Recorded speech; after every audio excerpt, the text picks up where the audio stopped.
Well, that's a great way to transition into that aspect. The marijuana deal. Tell us about this because Boomer Kush is the website, boomerkush.com. You can go and check out all the products. How did you get involved in this? And just kind of tell us some of the various products and what people can find when they go there.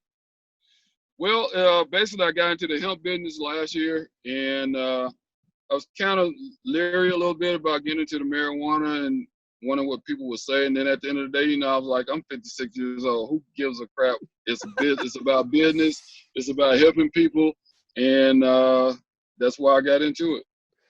Well, what kind of various products? Because I know that as I'm kind of educating myself in the last few years about the uses of medical marijuana, we had Jim McMahon on our show recently, who's a huge advocate for medical marijuana and some of the products, and he has just had all sorts of issues with early dementia and things like that. But tell us, from an athlete's point of view, maybe some of the benefits and what people could get from some of these products. Well, from my standpoint, I'm not a smoker, but I take the gummies, and we have our own pain cream, and so it helps. With being a football player, you're gonna ache every day. Some on you're gonna hurt, and so I just started eating the gummies, and it helped me sleep at night. I had back surgery a couple of months ago, so I didn't have to take any opiates. So it's so many benefits from the cannabis plant, not only some clothes, but for pain, for PTSD, for kids that I guess maybe have MS or something. It's a number of things that this plant can help with. I mean, trying to stay healthy and trying to feel good. And everybody sees the marijuana plant and they think, oh, well, you're trying to get high. And at the end of the day, it's not about that. I know some people are trying to get high, but some people are just trying to feel good. What a wonderful alternative. We talked to people like Jim McMahon about this. Think about a quarterback like Brett Favre, who at one point was taking up to 40 Vicodin in a day, the dangers of opioid abuse and overdoses that happen. And this is just such a safe, natural way to feel better, like you said. And I want everybody to head over there to boomerkush.com. You can see all the products that are available. It's wonderful. That I think this is an Oklahoma City company. Is that correct? Well, we in Tulsa, okay. Oklahoma. Yes. And awesome. I teamed up with another company called Gold Rush, and so they're big OU people, and so we sit down and we all enjoyed each other and we all get along, and I thought it was a perfect fit for what I was trying to do. And everybody in Oklahoma says Boomer, and I said, well, we might as well just come up with Boomer Kush. So that's how that came about. And so we have the vape cartridges, and we have the pain cream, we have the pre-packaged flour, we have the pre-roll. They're going to be like the cigarillas. So I'm trying to do something a little bit different instead of just the norm. And so we're trying to stay kind of high end part of it. We're going to have the Canagar, which looks like a cigar. We also doing some sodas. And check this out. So I was in this guy from Louisiana, I'm from down that way. And so I was looking at his pralines, and I was like, oh my God, everybody loves pralines. So we're going to put the THC in the pralines. Oh, I'm in. Everybody already loves the pralines, so now they can get a little whatever they want with the pralines. So we're working on that right now. Matter of fact, the guys baking some today so we can try them to see what would be the right fit for us, the milligrams in the pralines. That's tremendous. I just applaud everything you guys are doing. I'm a huge advocate for this, and I just want you to know that's tremendous on my end. And, Oklahoma State, Texas fans, it may be called Boomer Kush, but get right in there and get some of it. Oklahoma's in the college football playoff every year. Those two fan bases can strive for that as well, and they can do it with some Boomer Kush. You know what? Nothing wrong with that, right? Nothing wrong with that. Hey, everybody got a little pain, no matter if it's a Oklahoma State fan or Texas fan or Mississippi State fan or LSU fan. Everybody has some pain. So, the only problem is right now we can't ship out of state. So, okay. And I think in November they changed the law. So if you need a medical card, come to Oklahoma and get you some Boomer. Hey, absolutely, Marcus. I am all about it. I got to ask you because We actually do a professional wrestling podcast called The Main Event here. And I know that in the last couple of years, you got involved in professional wrestling and you talked about kind of what a childhood dream it was for you. So I got to ask you, how did this kind of come about for you getting involved in pro wrestling? Because I know you grew up in Philadelphia, Mississippi. And what wrestling were you watching back then? Because I think Continental was down in Alabama. And I don't know if you got much NWA down there. How did this all start for you, the wrestling side? Well, I can tell you it started back with Mid-South with Bill Watts. Ah. I played with Dr. Death. And so, just all the people that, in that area, that was a Mid-South. And the Mid-South was rocking, man. You had all the stars come through there. And we got every chance, me and my friends and cousins had a chance to go see wrestling. We always was a part, wanted to see it live. And then they had the TV show that came on like on Saturdays and Saturday evenings. So it was like a full day after a football game on Friday night.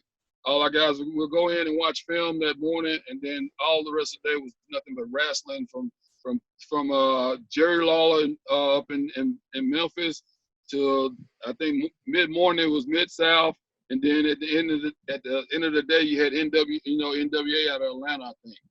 Yeah. So it was a full day.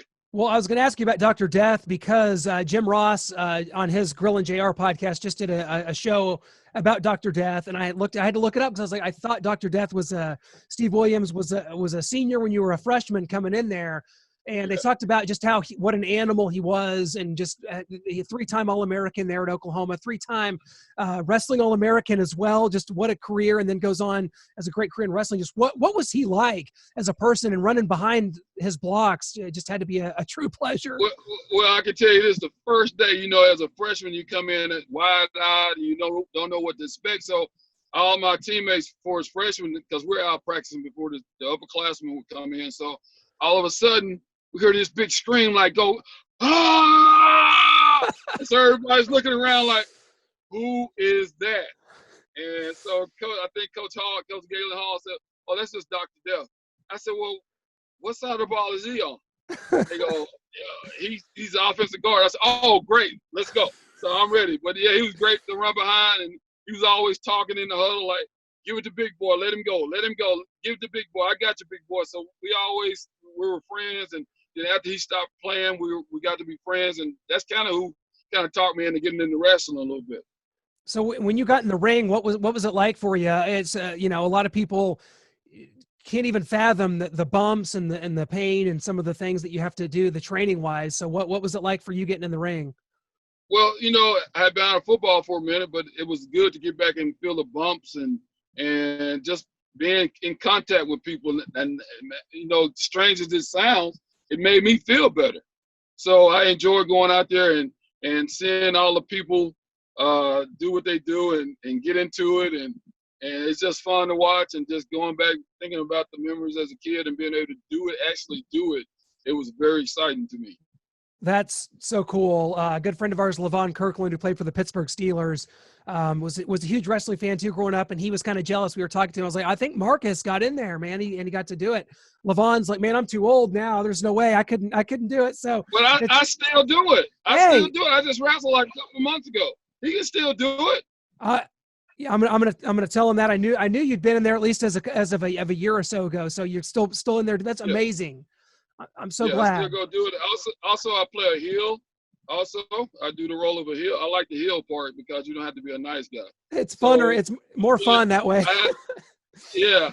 So I play the heel as I have a mask on. I had to send you the mask. I look crazy. It's called the Crypt Keeper, and so I like playing the bad guy. Well, that's awesome because you've got kind of a built-in character of the perfect baby face coming in there as the football hero, because that was sort of the deal. I mean, guys like Dr. Death came in, he played a heel and a baby face both, but guys like Ron Simmons came in, he was a perfect the All-American from Florida State, perfect baby face. So it's cool that you took it in a different direction, because heels are more fun. Yeah. That's what Chris Jericho said. It is. Heels are more fun. You get to act like you're gonna slap the old ladies or whatever. So it's funny to see it. It's funny to dude, do it. That's so great. I'll tell you, I just watched the ESPN 30 for 30, the best that never was, just last night. It had been a while since I'd seen it. It's been 10 years now since that came out. I can't believe it's been that. These years have went by so fast. It's incredible. It's always been one of my 5 favorite ones. And just take us back, because 10 years that have gone by. Do you look back with any regrets? Are you happy with the way it came out? What is your thoughts on the documentary? I love the way it came out. I kind of helped produce it a little bit. Jonathan Hawk, who produced it, we're best friends. He came and stayed at my house about a month ago, well, right before Corona hit. He brought his son down and we went fishing. I took him out on the 4-wheeler. We rode horses. It was great. I thought it turned out great. It's truly tremendous, and it's a great human interest piece. It always hits me because you think about so many great players like yourself. I mean, Barry Switzer, who you had a love-hate relationship with. In the documentary, I kind of took in my notes here, he said, the quote, "Marcus is the greatest player I ever coached," end quote, which says a lot, because he coached a lot of players. I mean, Billy Sims before you, who helped kind of get you to Oklahoma. And he says that about you, and you guys didn't have the greatest relationship at times either. So that's kind of a telling statement from him. And we had the best time now. He calls me every week, just about. I called him. I just talked to him Saturday night. Wow. And I was like, "Coach, you got out of the house yet?" He said, "No, Marcus, I'm freaking growing a freaking beard. I look like I should be riding a Harley Davidson or whatever." I said, "Well, hell, Coach, let's do it." Yeah. So I go to his house. I mean, we stayed. People thought, after the years went by, we got to be friends. He used to call me when, he was with the Cowboys. He said, I would tell Emmett, that 22 you wearing, I know somebody's a lot better than you. So that made me feel good. So we're friends. We stay in contact all the time. So, and it's crazy to think, because it made me realize today, because we cover college football recruiting. We're here in Missouri, so I cover a lot of Mizzou football recruiting, and just how the game has changed. You talk about, we just covered a guy yesterday that just announced very humbly on his Twitter. People make Instagram videos now. Like, what kind of advice would you give to kids now that are going through what you went through? Because I don't think that maybe in the history of recruiting anybody went through quite what you did with the pressure and the schools and all that you went through. Well, just basically find a place that you got great communication with the coaches. You got to understand what your role is going to be if you do go to that school. You got to sit down with your parents and do a lot of praying and take the advice of your parents. And if someone's around who's been through it, call them and see what is that you need to do. But at the end of the day, it's about, are you going to be happy at that school? Are you going to be happy with the role you're going to play? Because a lot of freshmen think they can come in and start right now. And a lot of them are not going to be able to start. So they got to understand that part of it. You got to understand, what is your goals? What is your goals to go, to go to that school? My goals was to get a degree from Oklahoma, to win a national championship. I wasn't even thinking about the Heisman Trophy. I just want to play with great players, be coached by great coaches, and be a part of something, a school that has tradition. So that was my goals. And play on TV. That was the main thing, playing on TV. If you play on TV, people are going to see you. And for Oklahoma, it was good because they played on the East Coast and the West Coast and some of the South, and people always saw Oklahoma on TV. So that was some of the main things that I was looking for. Well, I always heard my dad talking about you. You were playing right before I was born. I was born in '84. So you're at Oklahoma a couple years before that. My dad always said, yeah, he killed Missouri there in '82, but he had more yards against Kansas, so he was okay with it. So it's all good. You see those highlights, and you always see that you see those blue jerseys from Kansas falling all over themselves. So it's all good. What is your relationship like with the University of Oklahoma now? I mean, do you follow the program very closely? I mean, Lincoln Riley has come in and just done a tremendous job. Bob Stoops, of course, retires, and Lincoln's just kept this thing going with the quarterbacks he's had from Baker Mayfield. And, gosh, he's just done such a great job with the program. Of course, it's hard to get over the hump. The SEC kind of standing in the way. Alabama, LSU has prevented them from getting all the way. But what's your thoughts on the program today? Well, I think everything is rolling in the right direction. I think we need to recruit some junior college All-American defensive linemen that can get back there and play right now, and then build up your defense from there. I think once we can get some dominant defensive linemen, I think we'll win a national championship. The defensive side is definitely needs to catch up for sure. So we're here in Kansas City, and the year started off, believe it or not, Marcus, the year started off tremendous for us. Chiefs win Super Bowl 54. Patrick Mahomes, of course, comes from Texas Tech. He is the first quarterback of a Texas university to ever win a Super Bowl. What have you seen from Patrick Mahomes, man? There's really the league hasn't seen anything like him in quite some time, have they? And they have not. He's very athletic. He's smart. He kind of takes chances like Brett Favre at times, but that's what you got to do. When you're a gunslinger, you're going to take chances. You're going to win some. You're going to lose some. So he's done a great job. I like to see him play. I'm so glad Andy Reid won a Super Bowl. I think he deserves that. I think that might have solidified his position for us in the Football Hall of Fame. But Patrick Mahomes, I love to watch him play. I love to watch him play, and nobody's seen anybody like him before. So he has a little bit of. I think he has a little bit of everybody because he can throw the ball deep. He can run it if he needs to. He can be creative if he needs to, like Brett Favre. So I think he's the total package. Well, Marcus, before we let you go, I got to ask you this question because obviously here, as we're recording this, we're in a time of, great unrest in the country.